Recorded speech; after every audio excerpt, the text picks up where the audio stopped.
it's Courtney with Life for Real. Subscribe below and get hooked.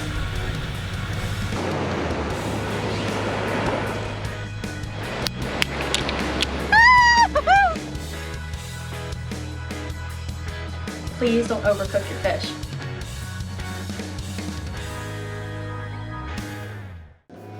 Hi everyone, so it's been a long day, y'all. I'm not even gonna lie. It's been actually a rough day. So we're gonna do a quick meal again with the Sheepshead. So it'll be actually a series that we'll do. So Sheepshead 3 ways. Tonight we will be doing fried sheepshead and grits. So just to take on fish and grits, shrimp and grits, we're gonna be doing some fried sheepshead that we caught yesterday, and doing that with a really nice smoked Gouda grit that's going to kind of slow cook in with some cheese and some cream. It's gonna be so amazing. And we'll top that with a Blister tomato and bacon compote. It's gonna be amazing. So I'm gonna show you how it's all done. Okay, so we've got our grits in the pot and those are getting ready, and I will get back to that in just a second. But what I wanted to go ahead and do is show you how to make the bacon and Blister tomato compote, because we want to have that sit for a little bit while the grits are finishing so that it really comes together. So I have rendered down 1 whole piece of bacon. You don't need too much. This is really just to add a little extra flavor. So once you have all that fat out and you've got those brown crusty bits on the bottom of your pan, you want to break out Mama's Magic Juice. That's wine, y'all. That's going to help take all of the brown pieces on the bottom, lift them up so that you don't have the dirty pan, and it really helps kind of make this magical bacon wine juice. It's fantastic. So once you have that in there and going, the alcohol will cook out, so anybody can have this. You want to pull down your temperature just a little bit, down to low. Add your onion and your garlic. And you want the onion and garlic to just cook in that amazingness. Right there. That's about 2 cloves of garlic, maybe a quarter of a yellow onion diced up, and that's just gonna cook in those juices. It is absolutely fantastic. So the other thing that I'm gonna add to this while the onions and the garlic are cooking down, just to give it a little extra something something, is a pat of butter. You want some butter in there. Not too much, just enough to give it a nice consistency. And we're gonna let the onion, the garlic, and the bacon just kind of simmer in the butter for a second. And then I'll show you the next step in a minute. Now that your bacon, onion, garlic, butter, and wine are all simmered down, throw in some cherry tomatoes. I like to use the heirloom ones because the yellow ones are so sweet. And you just let that cook down. And once it cools, you'll have a really nice topping for your fish and grits. Okay, so now that we have the blistered tomato and bacon compote done, we're gonna get back to the grits. So basically what I did here is I've had this simmering for about 15 minutes. I took I use an unsalted chicken broth. You can use whatever you'd like, but I like the unsalted because then it allows me to flavor my food. So I do a half and half mixture of unsalted chicken broth and water. And then, because it was a hot mess of a day, as you can tell, I use a very quick cooking old-fashioned style grits.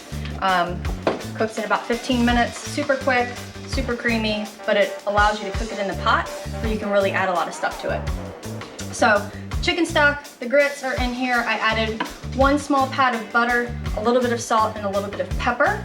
So as you can see, the consistency is coming together really nicely. That's really what you want it to look like, but we are not done there. I put a twist on my grits, and I've been doing it for a very long time, and it is a game changer. You will probably never eat grits the same way again. If you don't like grits, you'll eat these. I use smoked Gouda. It's probably one of the best cheeses out there. It's very universal. It just takes on such a great flavor in everything. I use it in risotto. You know, you can use it in anything. So I get a small thing of smoked Gouda. You want to shred that up. Okay, you're gonna throw all that in there. I use about 1 cup to 1.5 cups of smoked Gouda. Seems like a lot. It is. I don't care. Okay, so once you get that cheese in there, give it a nice stir. It's gonna get all melty and cheesy, amazingness. But you'll notice that it starts to thicken up a lot. So in order to really get that creamy consistency, I always use like a heavy cream. You don't need a lot. It's really not that bad for you. Again, everything in moderation, right? So once that cheese is fully incorporated into your grits, then I will add some cream. And I have heavy cream. Oh my God, where's it at? Oh, thank you. So not too much. Again, you're maybe putting tops 1/4 cup in there. I eyeball everything. I encourage you to do the same thing. A lot of times people get overwhelmed with the exact measurements of ingredients, and I'm gonna tell you what, if you know how you like your food to taste your food. You don't serve something without tasting it first, guys. And that is the smoked Gouda grit that is going to go under our wonderful fried sheepshead, which we will put together in just a second. Okay, so now that we have our grits pretty much done, they're just slowly simmering at this point, just staying warm, we're gonna get to our fried sheepshead. So first step, same 3-step process. So take your flour, take a really nice seasoning mix. I make my own, but you can buy it already made. This is the same mix that we used for the blackened. Mix that in with your flour. I cannot stress this enough. Season your flour, not your fish. You may have a different way to do it. This is the way that I've always done it, and I will tell you that it comes out perfection every time. It's not overly seasoned. It's just the right amount to complement the fish. The fish is the star of the show. Well, I mean, tonight it is. So once you have that flour mixture kind of incorporated there with the seasoning, take your sheepshead that you've already prepared, cut it into just small little nuggets. I like to do fish nuggets. Some people do the bigger pieces of fish, but we're doing fish and grits tonight, so you want the smaller pieces that can go on each plate. You want to dredge each piece fully coated in the flour. Drop it into your egg wash mix. And remember, my secret to a fluffy, crispy bite of fried fish, I don't put water in my egg wash. I do straight egg. I think it gives it a nice fluffy texture when it's in the fryer. I coat my fried fish in panko. You can use any breadcrumb that you like. I like panko because it keeps it nice and crispy. Drop it into your oil. I use grapeseed oil. Again, it is a high heat oil, which means it is not going to burn when you're cooking your fish. You use the same method with chicken. Use a high heat oil because you don't want that oil to start burning. Your food is going to taste like burnt oil. Go figure. So put that in the oil. I put mine to about 1/4 inch to about 1/2 inch of oil in the pan. Cook to 1.5 to 2 minutes per side. Don't forget, please don't overcook your fish. You guys worked so hard to get the fish. Even if you spent your hard-earned money on fish in the grocery store, do your fish justice, guys. So, a couple of minutes on each side, max. It is going to continue cooking when you pull it out of the pan. And after that, I'll show you how to plate it.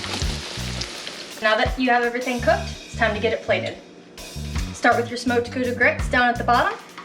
Add a couple of pieces of your perfectly fried sheepshead. As many as you'd like. We'll go with 3 on this one.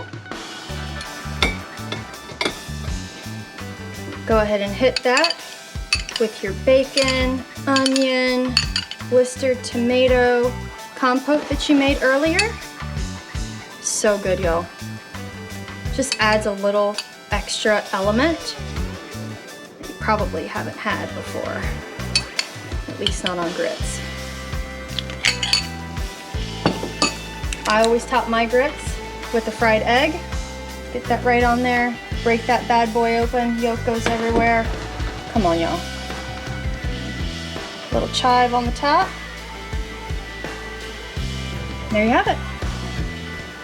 Fried sheep's head and smoked Gouda grits. Enjoy.